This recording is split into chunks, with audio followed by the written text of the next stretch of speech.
میرے والد صاحب رحمۃ اللہ علیہ کی نظر جو تھی نا بالکل آخری عمر میں آ کے بالکل بند ہو گئی. تو یہاں بڑے بڑے ڈاکٹر ان کے معتقد تھے. انہوں نے مجھے کہا کہ ان کو جو تکلیف ہے نا آنکھ میں، اس کا آپریشن ہو سکتا ہے لیکن یہاں نہیں ہو سکتا. لندن میں ہو سکتا ہے، امریکہ میں ہو سکتا ہے، کینیڈا میں ہو سکتا ہے. اگر حضرت مان لیں تو ہم ٹکٹ کا بھی بندوبست کرتے ہیں، سارے انتظام ہمارے ذمہ ہیں. کیونکہ اگر حضرت کی آنکھیں ٹھیک ہوں گی تو یا کعبہ دیکھے گی یا قرآن و حدیث دیکھے گی. تو میں نے والد صاحب سے عرض کیا کہ حضرت الحمدللہ جب اللہ نے اسباب بھی پیدا کر دیے ہیں، اگر آپ راضی ہو جائیں تو ایک ہفتے میں انشاءاللہ یہ کام ہو سکتا ہے. بڑے غصے میں آ گئے، کہنے لگے اللہ نے ٹھیک فرمایا ہے کہ انما اموالکم و اولادکم فتنہ، کہ مال اور اولاد جو ہے نا تمہارے لیے آزمائش ہے. تو اسی لیے آئے تھے مکے.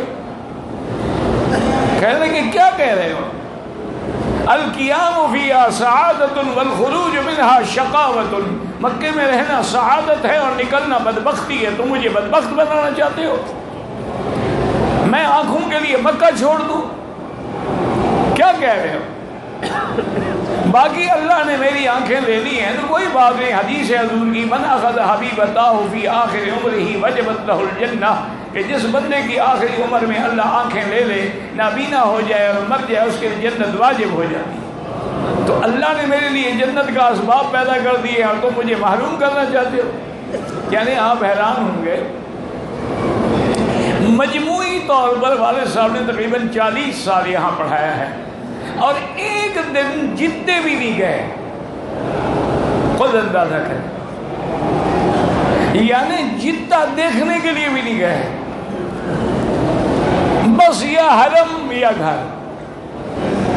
اچھا ہمیں لینے کے لیے یا ہم جائیں چھوڑنے کے لیے کبھی نہیں گئے. تمام طلبہ نے احتجاج کیا والد صاحب سے کہ حضرت مکی صاحب کل جا رہے ہیں تو ہم چلتے ہیں، مکی صاحب کو بھی جدہ میں ایئرپورٹ چھوڑیں گے اور آپ کو بھی ذرا جدہ دکھا دیں گے. فرمایا یار بڑے بد عجیب لوگ ہو، ایک مجھے اولاد کا فراق ہو اور دوسرا حضور کی حدیث بھی چھوڑ دوں. عجیب بے وقوف آدمی ہو. کیا رہا ہے فی امان اللہ، میں نے کیا کہا لگا.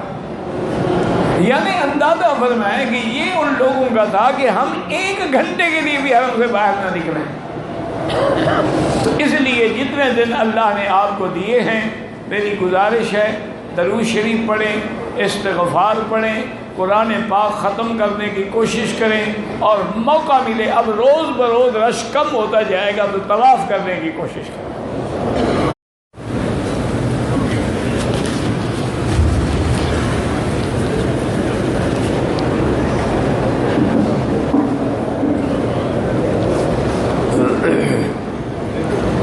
موضوع الدرس فی فضیلت الذکر و احکام الحج فی الوعظ والارشاد.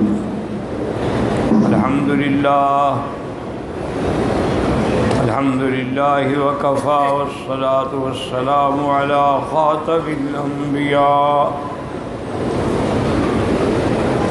سیدنا محمد المصطفى وعلى آلہ المجتبى واصحابہ النجبى. اللهم صل على سيدنا محمد النبي الأمي الهاشمي وعلى آله وأصحابه نجوم الهدى. أما بعد فقد قال الله تبارك وتعالى في القرآن المجيد والفرقان الحميد: أعوذ بالله من الشيطان الرجيم، بسم الله الرحمن الرحيم. فإذا قضيتم مناسككم فاذكروا الله كذكر آبائكم أو أشد ذكرا ومنهم من يقول ربنا آتنا في الدنيا وما له في الآخرة من خلاق ومنهم من يقول ربنا آتنا في الدنيا حسنة وفي الآخرة حسنة وقنا عذاب النار أولئك لهم نصيب مما كسبوا والله سريع الحساب قال النبي صلى الله عليه وسلم الحاج والعمار وفد الله إن دعوه أجابهم وإن استغفروه غفر لهم أو كما قال النبي صلى الله عليه وسلم صدق الله العلي العظيم وصدق رسوله النبي الكريم ونحن على ذلك لمن الشاهدين ومن الشاكرين والحمد لله رب العالمين رب اشرح لي صدري ويسر لي أمري واحلل عقدة من لساني يفقهوا قولي رب زدني علما سبحانك لا علم لنا إلا ما علمتنا إنك أنت العليم الحكيم برادران اسلام واجب الاحترام بزرگوں دوستوں بھائیوں عزیز نوجوانوں اللہ تبارک و تعالیٰ کے کلام مقدس میں سے چند آیات مبارکہ اور آقا انعامدار حبیب کبریا سیدنا محمد مصطفیٰ صلی اللہ علیہ وعلا آلہ واصحابہ وسلم تسلیما کثیرا کثیرا کے فرامین مبارکہ میں سے ایک حدیث تلاوت کی ہے۔ دعا فرمائیں کہ اللہ تعالیٰ اس عاجز کو مال اہل صحت عافیت کاملہ عاجلہ دائمہ اور حق بات بیان کرنے کی توفیق عطا فرمائیں، آپ کو سننے سمجھنے کی اور ہم سب کو مل کر حق پر چلنے کی توفیق عطا فرمائیں۔ پروردگار عالم تمام آنے والوں کی حاضری، حج، عبادات، صدقات، خیرات منظور و مقبول فرمائیں۔ اب یہ ہے کہ انشاءاللہ اللہ کو منظور ہے تو کل سے پھر مختلف مسائل پہ تقاریر کا بیان شروع ہوگا، تو آپ اچھی طرح غور کر لیں۔ ایک دفعہ میں خود حج کو بیان کر دیتا ہوں تاکہ آپ سمجھیں کہ کہیں ہم نے غلطی تو نہیں کی۔ حج میں یہ ہے کہ احرام باندھ کے، احرام تمتع والے ہیں یا افراد والے ہیں، جو مکے کے رہنے والے ہیں، سب نے حج کا احرام باندھنا، غسل کر کے دو چادریں باندھ کے 2 رکعت پڑھ کے سر سے کپڑا اتار کے لبیک لبیک زور سے پڑھتے ہوئے اب منا جائیں گے۔ 8 تاریخ کو ظہر کی نماز سے پہلے مینا میں پہنچنا سنت ہے، افضل۔ اگر کوئی نہیں پہنچ سکا تو اس پہ کوئی جرمانہ نہیں، کوئی 7 کو پہنچ گیا اور کوئی بندہ جو ہے وہ 8 کو بھی عشاء کے بعد پہنچا، کوئی حل نہیں۔ اگر کچھ لوگ اپنے کام کی وجہ سے، ڈیوٹی کی وجہ سے مینا گئے ہی نہیں، 9 تاریخ کو سیدھا احرام باندھ کے عرفات چلے گئے، ان کا بھی حج ٹھیک ہو گیا، کہ حج جو ہے وہ عرفات کی حاضری کا نام، لیکن شرط یہ ہے کہ نیت بھی ہو، احرام بھی ہو، اور عرفات کے وقوف کے وقت میں وہ عرفات میں ہو۔ تو 8 کا دن ہم مینا میں رہے، 5 نمازیں پڑھیں، بعض لوگ 5 نہیں پڑھ سکے، 4 پڑھیں، ان پر بھی کوئی جرمانہ نہیں۔ 9 تاریخ کو عرفات میں پہنچے۔ عرفات کا وقت جو ہے وہ زوال کے بعد سے شروع ہوتا ہے، سارا دن اور ساری رات۔ عرفات میں آپ نے ماشاءاللہ چاہے 2 منٹ بھی گزار لیا آدمی حاجی ہو جاتا۔ ظہر اور عصر کی نمازیں جو ہیں آپ نے عرفات میں پڑھی ہیں، کسی نے قصر پڑھی ہے، کسی نے پوری پڑھی ہے، کوئی جھگڑے نہ کرو، سب کی نمازیں اللہ کے ہاں قبول ہیں۔ چونکہ بعض ائمہ کے نزدیک وہاں ہر حال میں قصر پڑھنی ہے، چاہے مقیم بھی ہو، لیکن امام ابو حنیفہ فرماتے ہیں کہ بھئی حج حج ہے، نماز نماز ہے، احکام نہیں بدلا کرتے۔ جو مقیم ہے وہ پوری پڑھے گا اور مسافر ہے تو قصر کرے گا۔ بہرحال آپ نے قصر پڑھی ہے تو الحمدللہ، اور پوری پڑھی ہے تو الحمدللہ، اللہ قبول فرمائے۔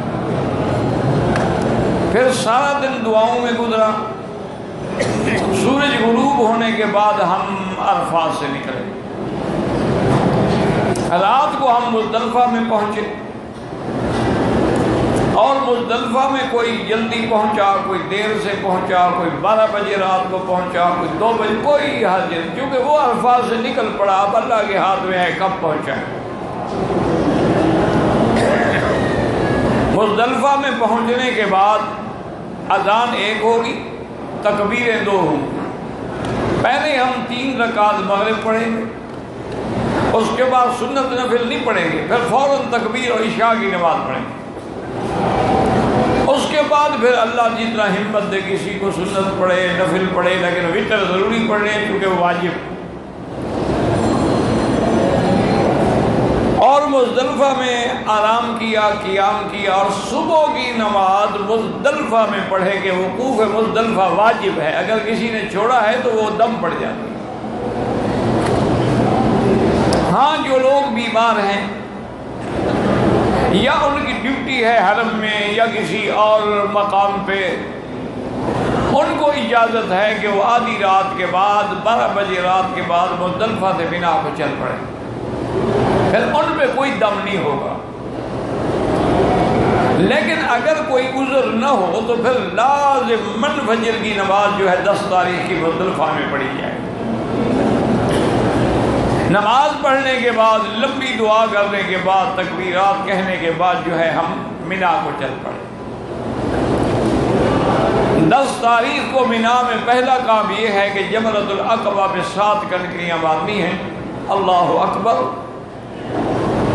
اور بعض روایات میں بسم اللہ اللہ اکبر رغبا للشیطان ورضا للرحمن۔ 7 کنکریاں مارنے کے بعد اب دوسرا کام یہ ہے کہ ہم نے قربانی کرنی ہے یا کروانی ہے۔ اور جن لوگوں نے پیسے بینک میں دے دیے، گورنمنٹ کو دے دیے، کسی کنٹریکٹر کو دے دیے، اب بس وہ اللہ پہ بھروسہ کریں، وہ ترتیب قائم نہیں رہ سکتی۔ اور حنفی مسلک میں ترتیب واجب ہے کہ پہلے کنکری مارے، پھر قربانی کرے، پھر سر بڑھائے۔ اگر آگے پیچھے کرے گا تو دم آ جائے گا، لیکن باقی ائمہ کے نزدیک ترتیب واجب نہیں ہے۔ اب جناب یہ ہے کہ آپ نے کنکری ماری، آپ نے قربانی کی یا کرائی، اس کے بعد سر پہ اس طرح پھروایا، اب احرام آپ کا کھل گیا۔ اب آپ غسل کریں، خوشبو لگائیں، اچھے کپڑے پہنیں، ہر چیز جو پابندی تھی، حرام تھی، حلال ہو گئی، لیکن بیوی حلال نہیں ہوگی۔ یہ تحلل کامل ہے، تحلل اول ہے۔ اب اس کے بعد آپ مکے میں آئے، اگر 10 کو آ گئے تو کوئی حرج نہیں، رات میں آئے کوئی حرج نہیں، 11 میں آئے کوئی حرج نہیں، 12 کی رات میں آئے کوئی حرج نہیں، 12 میں آئے کوئی حرج نہیں۔ لیکن حنفی مسلک میں مغرب سے پہلے پہلے طواف زیارت کرنا، 12 تاریخ کی مغرب سے پہلے پہلے، اگر مغرب ہو جائے طواف ہو جائے گا لیکن دم پڑ جائے۔ طواف زیارت کرنے کے بعد صفا مروا دوڑیں گے، اور اس کے بعد پھر واپس مینا چلے جائیں۔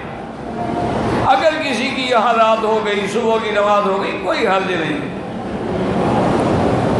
مینا میں جانے کے بعد اب 2 دن ہیں، 11 اور 12۔ 11 تاریخ کو کنکریوں کا وقت شروع ہوگا زوال کے بعد، اگر کسی نے زوال سے پہلے ماری ہے تو دم واجب ہو جائے گا، لیکن کسی نے زوال سے پہلے کنکری ماری، کسی عالم نے مسئلہ بتلا دیا، اس نے زوال کے بعد جا کے پھر مار لی تو کوئی دم نہیں۔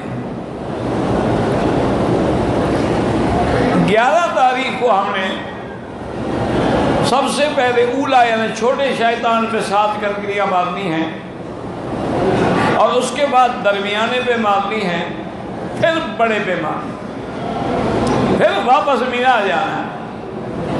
اگر کچھ لوگ مینا میں جگہ نہیں تھی وہ مکے میں آ گئے، کوئی حرج نہیں، کوئی دم نہیں۔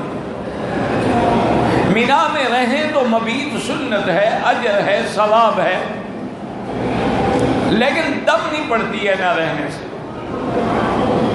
12 تاریخ کو آپ نے پھر تینوں پہ کنکریاں ماری، اولا پر بھی یعنی چھوٹے پر، درمیانے پر اور بڑے پہ۔ کنکریاں مارنے کے بعد افضل یہ ہے کہ مغرب کے نماز سے پہلے پہلے آدمی مینا سے نکل جائے، اور مینا کی حد جو ہے کہ جہاں جمرۃ العقبہ بڑا شیطان ہے اس 100 قدم آ گیا وہ مینا ختم۔ واپس آنے کے بعد الحمدللہ الحمدللہ آپ کے سارے کام پورے ہو گئے۔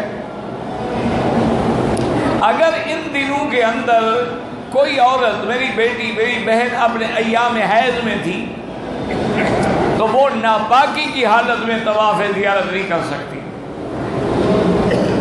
اس کو انتظار کرنا ہوگا جب پاک ہو جائے، غسل کرے، کپڑے بدلے اور آگے طواف زیارت کرے اور صفا مروہ دوڑے۔ اگر طواف زیارت کے بغیر چلی گئی تو ساری زندگی اپنے خاوند پہ حلال نہیں ہوگی۔ اس کی فلائٹ آ گئی ہے، چھوڑ دے فلائٹ آ جائے۔ کئی لوگ بیمار ہو گئے، ہسپتالوں میں پڑے ہیں، نہیں گئے تو کیا ہو گیا؟ کئی لوگ ہیں نا، یہ تو آدمی کو خود جلدی ہوتی ہے، وہاں سے تڑپ ہوتی ہے کہ اللہ ہمیں مکے لے جائے، مدینے لے جائے، حج نصیب کرے، اور جب یہاں آ جاتے ہیں کام ختم ہے، اب دعا ہوتی ہے اللہ کرے کہ جلدی نکلیں۔ لیکن یاد رکھیں بزرگوں نے لکھا ہے کہ حج کرنے کے بعد اگر نکلنے کی جلدی ہے اور دل کرتا ہے نکلوں تو سمجھو پھر گڑبڑ ہو گئی، حج قبول نہیں ہوا۔ ورنہ تو آدمی کا دل کرے کہ یا اللہ مجھے 1 گھنٹہ اور مل جائے میں مکے میں رہ لوں، 1 گھنٹہ مجھے اور مل جائے میں طواف کر لوں۔ اس کو تو یہاں سے ودا کرنا ہے، رو رو کے جانا ہے۔ اگر ایسے دل میں خیالات ہیں استغفار پڑھے، توبہ کرے تو اللہ ناراض نہ ہو اور اللہ خالی نہ بھیجے۔ ہمیں اللہ کی رحمت سے بہت بڑی امید ہے کہ اللہ تبارک و تعالی تمام آنے والوں کو، جیسے اس کا فرمان ہے کہ جو بھی الفاظ میں آ گئے میں ان کے گناہ معاف کر دوں گا، اللہ تعالی سب کے حج کو منظور و مقبول فرمائیں گے۔ اب جنہوں نے اپنے وطن جانا ہے ان کے ذمہ طواف الوداع ہے۔ طواف الوداع آخری دن کیا جاتا ہے۔ مثلا میں نے صبح جانا ہے تو میں رات کو کر سکتا ہوں کہ صبح مجھے ٹائم ہی نہیں ملے گا، اور اگر صبح کو میرے پاس ٹائم ہے تو پھر میں صبح کو کروں۔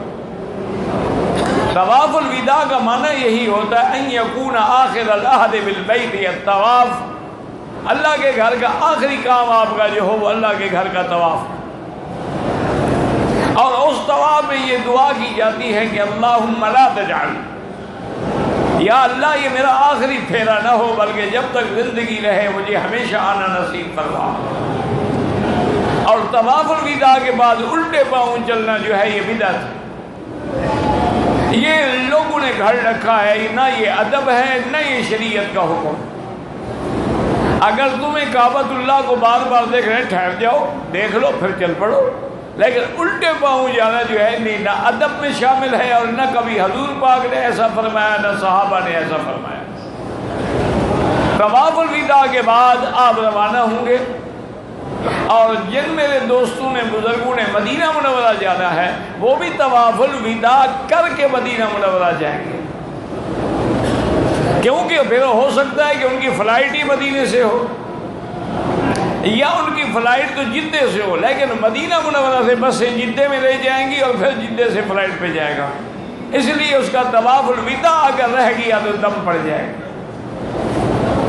لیکن ایک مسئلہ سمجھ لیں کہ جب بھی دم پڑے کسی وجہ سے، چاہے وہ تمتع کی ہو، قران کی ہو، جرمانے کی ہو، ہوگی مکے میں، حرم میں، اور کسی جگہ ادا نہیں ہو سکتی۔ اور اسی طرح یہ بات بھی اپنی یاد رکھ لیں کہ جب اللہ تبارک و تعالی طواف الوداع کر کے مدینہ منورہ کے لیے جائیں تو سارے راستے میں کوشش کریں درود شریف پڑھتے رہیں۔ مدینہ منورہ میں پہنچنے کے بعد اپنے مکان پہ جائیں جو آپ کے لیے مکان ہے، وہاں سامان رکھیں، غسل کریں، اچھے سے اچھے کپڑے پہنیں، خوشبو لگائیں اور درود شریف پڑھتے ہوئے مسجد نبوی میں داخل ہوں۔ پہلے دایاں پاؤں رکھیں اور اس کے بعد بسم اللہ والصلاۃ والسلام علی رسول اللہ، اللہم اغفر لی ذنوبی وافتح لی ابواب رحمتک، یہ کہے کہ بڑے آرام سے چلتے آئیں، کوشش کریں کہ ریاض الجنہ میں موقع مل جائے، لیکن نہ ملے تو جہاں بھی ملے 2 رکعت تحیۃ المسجد، چونکہ اللہ کا حق جو ہے حضور کے حق سے مقدم ہے، 2 رکعت تحیۃ المسجد پڑھیں اور اس کے بعد اٹھ کے چل پڑیں، لیکن بالکل خاشعاً خاضعاً، بڑے ادب سے، بڑی تواضع سے، بڑی عاجزی سے۔ اور علماء نے کتابوں میں لکھا ہے کہ جب چلے تو ایسے انداز میں چلے کہ پاؤں کی دھپ دھپ پیدا نہ ہو، آواز پیدا نہ ہو، اور اپنے موبائل خدا کے لیے بند کر دیں۔ یہ وہ بڑا نازک مقام ہے کہ اگر ذرا بھی بے ادبی ہو گئی تو سارے حج برباد ہو جائیں، اگر آواز بھی اونچی ہو گئی تو سارے اعمال برباد ہو جائیں۔ یہ انتہائی زیادتی اور بےہودگی ہے کہ وہاں باقاعدہ موبائل کھلے ہوئے ہیں، اچھا جی آپ بھی وہاں سے سلام پڑھ لیں، یہ جاہلیت ہے، بدعت ہے اور گناہ ہے اور گستاخی ہے حضور کے دربار میں۔ وہاں بڑے ادب سے سامنے کھڑا ہو اور بالکل اس انداز میں کھڑا ہو کہ کأنک تراہ ہو، گویا کہ اگر آپ حضور کی زندگی میں آتے تو آپ کے سامنے کیسے کھڑے ہوتے، نہ دور ہو نہ قریب ہو، نہ آواز بلند ہو اور نہ آہستہ ہو، درمیانی آواز کے ساتھ السلام علیک ایھا النبی ورحمۃ اللہ وبرکاتہ، الصلاۃ والسلام علیک یا رسول اللہ، الصلاۃ والسلام علیک یا حبیب اللہ، الصلاۃ والسلام علیک یا خیر خلق اللہ، اور جو آپ کو اور آتا ہو، الصلاۃ والسلام علیک یا امام الانبیاء والمرسلین، الصلاۃ والسلام علیک یا خاتم الانبیاء والمرسلین۔ سلام پڑھنے کے بعد کوشش کریں کہ مختصر سلام، یہ بھی بے ادبی میں شامل ہے کہ ہم کھڑے رہیں اور گا رہے ہیں اور کھڑے ہیں اور نظمیں پڑھ رہے ہیں، یہ بے ادبی۔ اس کے بعد پھر 1-2 قدم آگے چلیں گے تو السلام علیک یا اول الخلفاء یا صاحب الغار والمدار یا ابی بکر الصدیق خلیفتہ بلا فصل، السلام علیک ورحمۃ اللہ وبرکاتہ۔ پھر آگے بڑھیں گے تو السلام علیک یا ثانی الخلفاء، السلام علیک یا وزیر النبی المصطفیٰ، السلام علیک یا عمر بن الخطاب الناطق بالحق والصواب ورحمۃ اللہ وبرکاتہ۔ اس سے اور 2 قدم آگے بڑھیں، اب رخ اپنا قبلے کی طرف کر دیں۔ صلاۃ اور سلام حضور کا حق ہے، لیکن دعا اللہ سے مانگنی ہے، سیدھی پھر اللہ سے جتنی لمبی چاہے دعا مانگیں۔ اور مدینہ منورہ میں رہتے ہوئے جنت البقیع الغرقد میں جائیں جو مدینہ کا قبرستان ہے، مدینہ میں رہتے ہوئے شہدائے احد جائیں جہاں حضور پاک تشریف لے جاتے تھے، مدینہ میں رہتے ہوئے مسجد قباء جا کے 2 رکعت پڑھیں۔ صحیح حدیث ہے، حضور نے فرمایا کہ جو بندہ مسجد قباء کے لیے اپنے گھر سے نکلے اور پیدل چلتے ہوئے وہاں جائے اور وہاں جا کے 2 رکعت نماز پڑھے تو اللہ اس کو 1 عمرے کا ثواب عطا فرماتے ہیں۔ کہ مکے والے عمرہ کر لیں تو اللہ نے مدینے والوں کے لیے بھی عمرے کا دروازہ کھول دیا کہ تم لوگ مسجد قباء میں آگے 2 رکعت پڑھ لو تو تمہارا عمرہ ہو جاتا ہے۔ اور اسی طرح یاد رکھیں کہ آپ اپنے ملک میں بھی عمرہ کر سکتے ہیں۔ وہ کیسے کر سکتے ہیں کہ فجر کی نماز پڑھنے کے بعد مسجد میں بیٹھ کے کوئی بات نہ کریں، دنیاوی قصے کہانیاں نہ کریں، قرآن شریف پڑھتے رہیں، درود شریف پڑھتے رہیں، اور جب سورج نکلنے کے بعد اونچا ہو جائے، سورج صرف نکلے نہیں، قید رمح، حضور نے فرمایا ایک نیزے کے برابر اونچا ہو جائے، اس وقت کھڑے ہو کے 2 رکعت پڑھ لیں، 2 رکعت پڑھیں، 4 رکعت پڑھیں، تو اس میں بھی اللہ پورے عمرے کا ثواب نصیب فرماتے ہیں۔ اور اس حدیث سے یہ مکہ مدینے کی پابندی نہیں ہے، جس ملک میں بھی آپ ہیں، یعنی وہاں بھی آپ، اور آپ کے ملک میں تو ماشاءاللہ ویسے بھی فجر کی نماز آخر وقت میں پڑھی جاتی ہے، وہ جائز ہے، حتیٰ کہ ایک حدیث میں ہے کہ فجر کی نماز جو ہے وہ روشنی میں پڑھی جائے، جب روشنی ہونے لگ جائے تو زیادہ ثواب ہے، تاکہ جو لوگ گھر میں وہ بھی پہنچ جائے اور جماعت عظیم ہو جائے۔ تو آپ نے اس کے بعد میرے خیال میں زیادہ سے زیادہ وہاں تو آدھا گھنٹہ بھی آپ کو انتظار نہیں کرنی پڑے گی، تو آدھے گھنٹے بیٹھنے میں اگر آپ کو ایک عمرہ روز کا ملتا رہے تو اس سے بڑی نیکی کیا ہو۔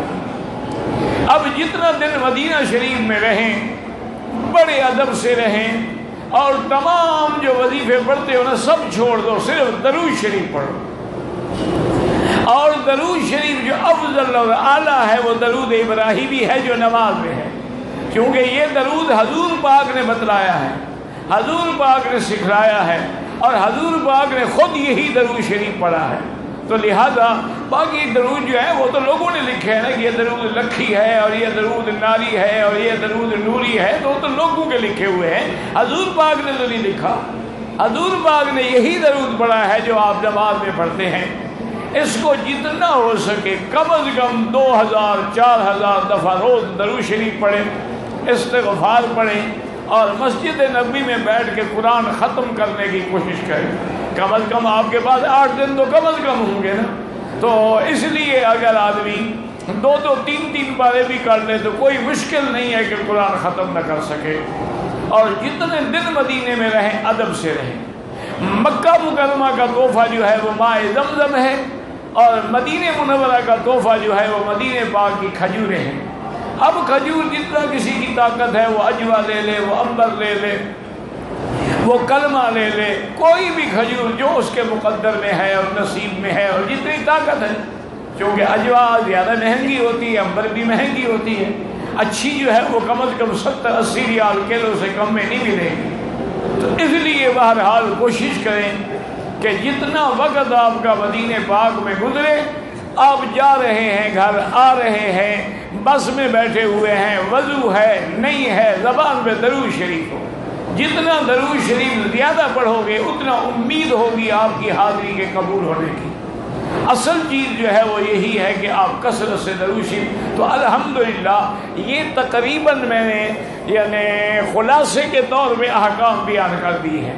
اب یہ آپ کا کام ہے کہ سوچیں کہ بھئی ہم نے کیا غلطی کی، جو غلطی کی ہے وہ ابھی پوچھ لیں تاکہ یہاں رہتے ہوئے اس کا حل ہو سکتا ہے، لیکن اگر آپ چلے گئے تو پھر حل کوئی نہیں ہوگا۔ اس لیے ہمیشہ یاد رکھیں کہ کوئی عورت، کوئی میری بیٹی بغیر طواف زیارت کے کبھی نہ جائے۔ ہاں اگر اس کو طواف زیارت کر لیا ہے، طواف الوداع نہیں کیا اور حیض آ گیا تو طواف الوداع معاف ہے، پھر طواف الوداع کرنے کی کوئی ضرورت نہیں ہے۔ اگر ایام حیض ہے لیکن شرط ہے کہ طواف زیارت کر چکی ہے، اگر طواف زیارت نہیں کیا تو جا ہی نہیں سکتی نا، کسی حال میں بھی نہیں جا سکتی ہے، لیکن طواف زیارت کر لیا ہے، طواف الوداع نہیں کیا ہے، تو اب اس کے لیے یہ ہے کہ طواف الوداع معاف ہے اس پر، وہ اپنے قافلے کے ساتھ چلی ہے۔ اب ان دنوں میں جتنا دن آپ مکے میں رہیں، یہاں بھی وہی درود شریف، استغفار اور تلاوت قرآن، اور اگر عمرہ کرنا چاہیں تو عمرہ جائز ہے، بی بی عائشہ کی مسجد سے بھی جائز ہے، اور جیرانہ سے بھی جائز ہے، عرفات سے جا کے احرام باندھے تو جائز ہے، صلح حدیبیہ کے مقام سے احرام باندھے تو جائز ہے، یعنی شرط یہ ہے کہ حرم کے باہر جا کے احرام باندھیں۔ میرے بعض بھائی جو ہیں وہ کہتے ہیں کہ نہیں کوئی ضرورت نہیں، آپ ہوٹل سے احرام باندھ لیں اور عمرہ کر لیں، یہ نہیں ہوتا۔ وہ جو حدیث مبارک ہے کہ اہل مکہ من مکہ، مکے والے مکے سے احرام باندھے، وہ حج کا احرام ہے، عمرے کا احرام نہیں ہے۔ اگر حرم سے احرام کے ساتھ عمرہ ہوتا تو بی بی عائشہ تو حرم میں موجود تھی، اس کو حضور بھائی کے ساتھ باہر کیوں بھیجتے؟ تنعیم بھیجنے کی ضرورت ہی کیا تھی؟ کہتے تھے کہ یہاں سے احرام باندھو اور جا کے عمرہ کر لو۔ اس لیے ضروری ہے، اور ایک موٹی بات یاد رکھے کہ اگر حج ہو یا عمرہ ہو، اس میں ہل بھی ہو حرم بھی ہو، دونوں چیزیں ہوں۔ اگر ایک چیز ہوگی تو فریضہ ادا نہیں۔ کیا مانا؟ ہم نے عمرہ کرنا ہے تو ہل میں جائیں گے، پھر حرم میں آئیں گے، تو اب دونوں چیزیں جمع ہو گئی، ہل بھی ہو گیا حرم بھی ہو گیا۔ اچھا، اب ہم نے حج پڑھنا ہے تو ہم نے حرم مکے سے احرام باندھا، لیکن عرفات جائیں گے، عرفات ہل ہے تو اس میں بھی ہل اور حرم دونوں جمع ہو جائیں گے۔ اگر صرف ہل ہو تب بھی عمرہ نہیں ہوگا، اگر صرف حرم ہو تب بھی عمرہ نہیں ہوگا۔ تو ایک باتیں یاد رکھیں، چونکہ بہت سارے ساتھی چھوٹی چھوٹی کتابیں پڑھتے ہیں، بعض اوقات سمجھ نہیں سکتے ہیں، بعض اوقات ان کو یہ بھی پتہ نہیں لگتا کہ یہ کتاب جو ہے فقہ شافعی پہ لکھی گئی ہے، یا فقہ مالکی پہ لکھی گئی ہے، یا فقہ حنبلی پہ لکھی گئی ہے، یا فقہ حنفی پہ لکھی گئی۔ وہ بیچارے پریشان ہو جاتے ہیں کہ یہ کیا مسئلہ ہے، ہم تو اپنے ملک میں ایسا کرتے تھے، اب یہاں تو اور بات ہو گئی ہے۔ تو نہ اعتراض کریں، نہ جھگڑے کریں، نہ فساد کریں۔ اللہ تبارک و تعالی آپ حضرات کی ساری عبادت، ریاضت، محنت جو ہے وہ قبول فرمائے۔ اور ایک بات یاد رکھیں کہ علماء نے لکھا ہے، حدیث میں بھی آتا ہے کہ ہمیں یہ کیسے پتہ لگے گا کہ ہمارا حج منظور ہوا ہے کہ نہیں ہوا ہے؟ تو اس کی علامت یہ ہے کہ اگر نیکی کرنے کے بعد دوسری نیکی کا شوق ہو تو سمجھو قبول ہوگی۔ یعنی حج کرنے کے بعد تبدیلی آ گئی، شکل حضور والی بن گئی، لباس حضور والا بن گیا، زبان پہ گالیوں کے بجائے درود آ گیا، جو بے نماز تھا نمازی بن گیا، بے دین تھا دین والا بن گیا، اور بے عقیدہ بد عقیدہ تھا صحیح عقیدے والا بن گیا، حرام کھاتا تھا حلال کھانے والا، تو سمجھو الحمدللہ حج قبول ہو گیا۔ اور اگر حج کرنے کے بعد کوئی تبدیلی نہیں آئی، نہ اعمال میں، نہ افعال میں، نہ اقوال میں، نہ اشکال میں، پھر یہ سمجھے میلے پہ آئے تھے اور میلہ بھگت کے جا رہے ہیں، باقی حج وغیرہ کا کوئی فائدہ نہیں ہوا۔ حج کے اثرات ہونے چاہیے۔ دیکھیں نا جی، اگر آپ کا بیٹا 1 سال کے لیے لندن یا امریکہ چلا جائے، واپس آئے گا، لباس بھی انگریزی، بال بھی انگریزی، بول چال بھی انگریزی، کھانے کے لیے بھی وہی بایاں ہاتھ استعمال کرے گا، یعنی اس پر یورپ اثر کرتا ہے، تم پہ مکہ مدینہ بھی اثر نہیں کرتا ہے۔ تو یہ کتنے افسوس کی بات ہے۔ اللہ کسی کو محروم نہ فرمائے۔ یا اللہ، جن کا تو نے حج قبول فرمایا، جن کی تو نے دعائیں قبول فرمایا، ان کی برکت سے ہماری بھی قبول فرما دے۔ اتنی دیر میں درود شریف پڑھ لیا کرو، وقت ضائع نہ کرو۔